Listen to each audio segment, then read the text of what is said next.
Les gens des classes moyennes vivent très mal et il est très dur aujourd'hui de s'en sortir. C'est très dur. Par rapport à 2018, Oui. est-ce que en 2025, 2024, est-ce qu'on a baissé en niveau de vie par rapport en 2018, alors que déjà en 2018, des gens ont mis un gilet jaune et ont failli renverser ce pays?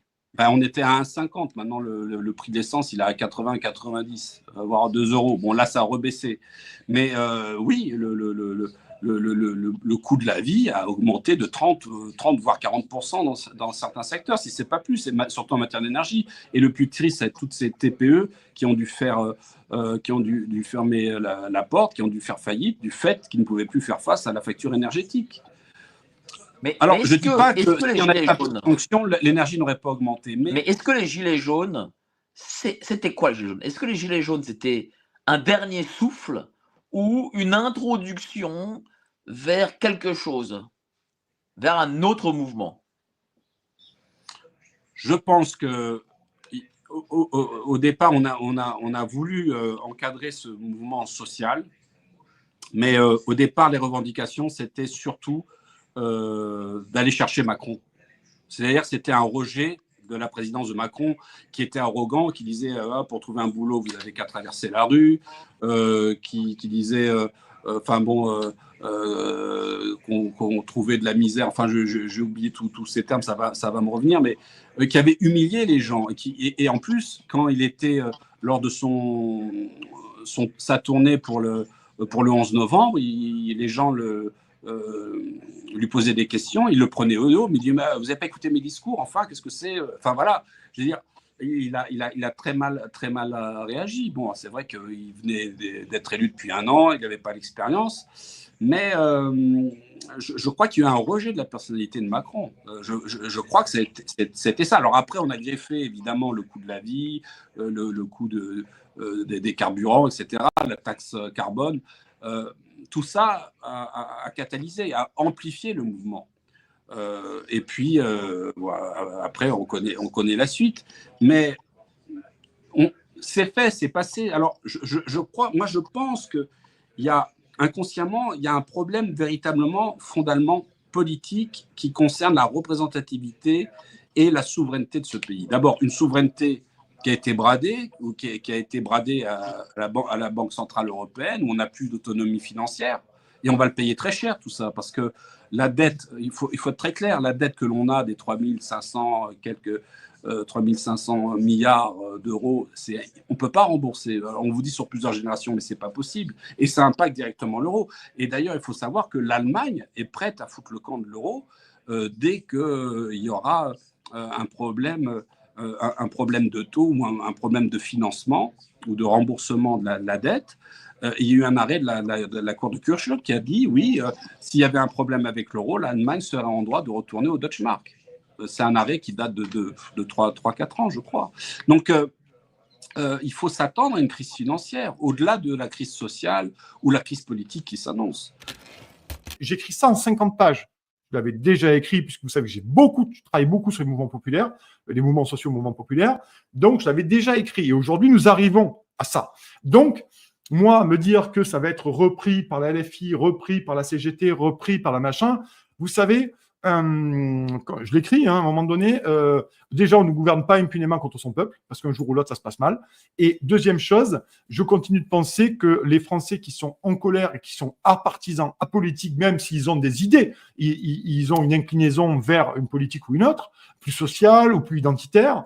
Je crois qu'ils ont bien compris, que nous avons bien compris qu'à un moment donné, en tant qu'analyste politique, qu'il n'y avait plus rien à espérer des partis. Et c'est gravissime, hein. C'est gravissime. Et en plus de ça, ajoutons à ça, chers amis, qu'est-ce qui se passe? Parce qu'au-delà de la révolte, de l'agacement, de l'exaspération, du désespoir pour beaucoup de Français et de la ruine financière, de la ruine économique de bien des ménages français, en fait, il y a aussi la question du consentement à l'impôt, qui est l'une des bases de la démocratie. S'il n'y a plus de consentement à l'impôt, à un moment donné, la démocratie est totalement entachée, littéralement. Et cette histoire du consentement à l'impôt, elle est centrale.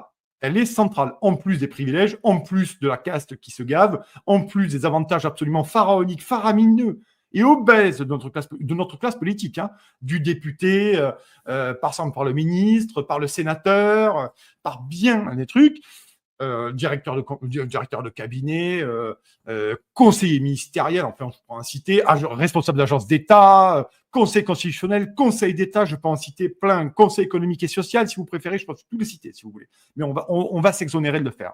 Donc, aujourd'hui, il y a une véritable révolte en me disant, moi, je ne supporte plus de payer, il y a beaucoup de gens qui le disent, hein, je ne supporte plus de payer, déjà pour un pognon qui est dingue, avec une dette qui ne cesse de s'accroître. Donc, grosso modo, c'est où va mon pognon et surtout, pour qui je paye?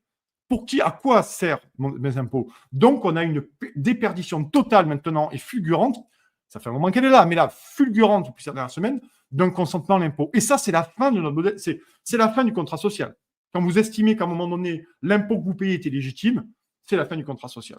Voilà. Donc, nous avons tout ça aujourd'hui qui est beaucoup plus structuré et beaucoup plus fort, beaucoup plus sensible, je vais dire, qu'avec les Gilets jaunes.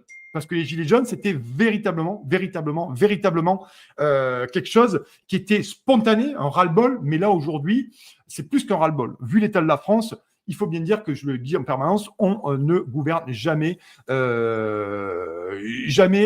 contre son peuple. Voilà. On est les derniers réfractaires, hein, le dernier Gaulois réfractaire de cette oligarchie. C'est ça, non mais et encore une fois, pour avoir fait une émission récemment avec un gestionnaire de patrimoine, Loïc Gibou, que je salue, durant la Seconde Guerre mondiale, les Allemands se faisaient payer en or. Donc l'investissement dans l'or et l'argent, ça reste moyen pour éviter les brouettes des espèces. Alors après, tout le monde ne peut pas se permettre, bien sûr, mais gardez toujours certains m'ont demandé en privé, est-ce que je fais un bas de laine? Moi, je ne suis pas banquier, je ne suis pas conseiller patrimonial ou quoi que ce soit. Mais si on fait tous un bas de laine, pour garder le strict minimum sur la banque, je rappelle que les impôts, c'est prélevé à la source. Donc, il y a des choses comme ça qu'on ne peut pas, j'allais dire, se réapproprier. Après, j'ai découvert il y a quelques années qu'il y avait des citoyens qui s'étaient décitoyennisés avec une démarche qui fait qu'ils ne payent plus d'impôts, etc. Bon, ça, ce sont encore des démarches alternatives, pourquoi pas. Mais j'allais dire, dans la situation urgente dans laquelle on est d'ici 2026, voilà, retirer un petit peu de cash suivant les banques. Je crois qu'à la Banque Populaire, c'est jusqu'à 1 200, 1 300 euros par semaine possible. Ça dépend des banques. Hein. Voilà, regardez avec votre banque. Mais, et puis dites, à la rigueur, comme certains font, si vous voulez retirer 5 000 euros, si vous les avez, c'est pour aller péripatéticienne. Comme ça, voilà. Non, mais le problème, c'est qu'en fait, c'est ça le pire dans notre pays, dans notre, même dans notre civilisation, c'est qu'on est obligé de justifier pourquoi on retire son propre argent et on nous fait comprendre qu'en fait, c'est pas le nôtre. C'est-à-dire qu'on l'a gagné à la sueur de notre front, mais pour le donner à l'État. Voilà. Il y a encore une époque en France où on pouvait payer les salaires en espèces. Aujourd'hui, c'est interdit. Dans les années 60, à la fin de chaque semaine, tu étais payé en espèces. C'est-à-dire qu'en fait, on a perdu en 40, 50, 60 ans, depuis la Seconde Guerre mondiale, on a perdu toutes nos libertés une par une. Aujourd'hui, il faut se justifier pour récupérer notre argent à la banque, parce qu'il ne nous appartient pas. Aujourd'hui, il faut se justifier pour sortir de chez soi si l'État décrète un état de pandémie, parce que notre liberté de circuler ne nous appartient pas. Aujourd'hui, il faut se justifier pour déscolariser nos enfants si on veut faire l'école à la maison. Alors, à une époque, il y a encore quelques années, c'était du déclaratif. Aujourd'hui, il faut avoir l'autorisation. Donc, il faut trouver une justification. Je dirais même, notre propre mort nous échappe. C'est-à-dire qu'aujourd'hui, pour ne pas donner nos organes, il faut se justifier. Vous devez aller sur le site, là, je ne sais pas si vous savez, si vous ne voulez pas être donneur d'organes, vous êtes tous donneurs par défaut. Hein, si vous voulez. Surtout après les attentats. Voilà, et si vous voulez ne pas être donneur d'organes. C'est un pays que je ne citerai pas, mais encore une fois, Morad a évoqué sur les attentats de Nice. Voilà. C'est ce que vous me disiez hors micro, on en avait déjà parlé, vous n'êtes pas du tout pro-Bachar, vous êtes pro-État syrien. Bah, j'étais pro-État syrien, et ça mais je suis pro tous les mouvements terroristes extrémistes parce que je suis un homme de paix, je ne crois pas à la guerre de religion. La religion musulmane est une religion pour moi, une religion d'amour et pas une religion de guerre, comme il a voulu le Joulani ou Ibn Laden ou tous ces hommes qui sont en fait qui exécutent l'école d'un homme qui était là il y a 1000 ans, qui s'appelle Ibn Taymiyyah, qui a falsifié les versets de Coran. il a transformé une partie du Coran à sa manière. Et ça, les intellectuels en France savent parfaitement qui était Ibn Taymiyyah. À la Sorbonne et partout dans les grandes écoles philosophiques et littéraires, on enseigne Ibn Taymiyyah et la rafistolage qu'il a fait. Donc, je reviens à l'Iran. Non, l'Iran, à l'époque de Shah, ce n'était pas un pays moderne. Et moi, j'étais 3 fois à l'époque de Khomeini et Khamenei. Très sincèrement, ils ne m'ont pas donné de l'argent, ni de quoi que ce soit pour que je parle en bien d'eux. J'étais reçu très souvent par des associations de femmes en Iran. La femme en Iran, elle est partout. Elle est dans la rue, elle est dans l'usine, elle est à l'école, elle est dans l'hôpital. C'est peut-être juste parce qu'elle est habillée en tchador. Ça le regarde, c'est pas à moi à donner des leçons. C'est comme maintenant, si je viens, je dis au monde occidental, comment vous êtes habillé à la plage, vous êtes tout nu, ça me choque profondément. Je vois pas pourquoi votre corps tout nu ne doit pas me choquer. Or, la tenue d'une femme habillée à sa manière doit vous choquer. Donc moi, je ne permets personne de rentrer dans mes mœurs internes. On peut être choqué si les femmes en Iran actuellement, ils sont obligés, c'est-à-dire si on les interdit d'aller à l'école, si on les interdit d'aller à l'usine, de travailler. Il y a des femmes musiciens, il y a des femmes médecins, il y a des femmes ingénieurs. J'ai été 3 fois en Iran. À chaque fois, j'ai senti vraiment que je suis dans une société qui est extrêmement en harmonie. Et bien sûr, les médias occidentaux fait des mayonnaises à chaque fois qu'il y a une Iranienne qui révolte contre le système et on transforme ça en véritable tragédie. Or, en France, il y a beaucoup des choses qui sont absolument pas aux normes, mais là, personne n'a le droit de parler. Donc, voilà ce que je pense de l'Iran. Dans le livre 888, je rapporte l'épisode de l'assistante du pape Paul VI, de mémoire, Paul VI, leur sœur Pascaline, et vous aviez des prélats, quand elle était au Vatican, quand elle passait dans le Vatican, vous avez des prélats qui n'ont jamais vu de femme, on est dans les années 70, ils s'évanouissaient littéralement, parce qu'ils étaient en présence d'une femme au sein même du saint des saints, si je puis dire. D'autres faisaient le Vaderetro Satanas, vous voyez.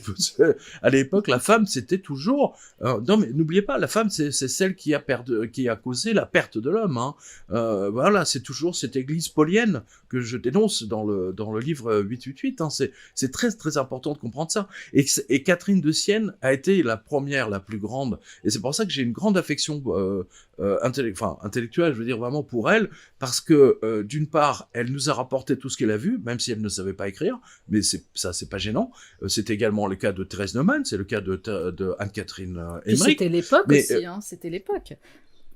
Et exactement. Non, parce que déjà à l'époque, vous aviez tous les enfants, les filles de grandes familles nobles, elles savaient écrire. Tout. Voilà, les ultra riches, comme d'habitude, savaient écrire. Ça, c'est le fait de rester analphabète, c'était réservé aux seuls pauvres, par définition. Attendez, je vous rappelle que toute cette période-là, la messe était en latin. Il était hors de question que la population puisse comprendre ce qui se racontait pendant la messe. Il était hors de question que les pauvres et les non-éduqués puissent lire le Nouveau Testament dans le texte, ou même l'Ancien Testament.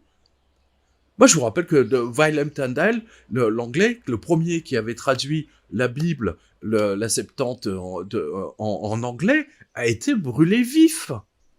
Il a été brûlé vif pour hérésie. Aujourd'hui, si vous avez le Nouveau Testament, les Bibles en français, c'est grâce au protestant William Tyndale. Les gens oublient ça. Les gens oublient que la connaissance de tout temps, les ultra riches et par définition, l'Église était ultra riche à l'époque, ils se sont toujours gardés le savoir pour eux, refusant de le partager avec les défavorisés.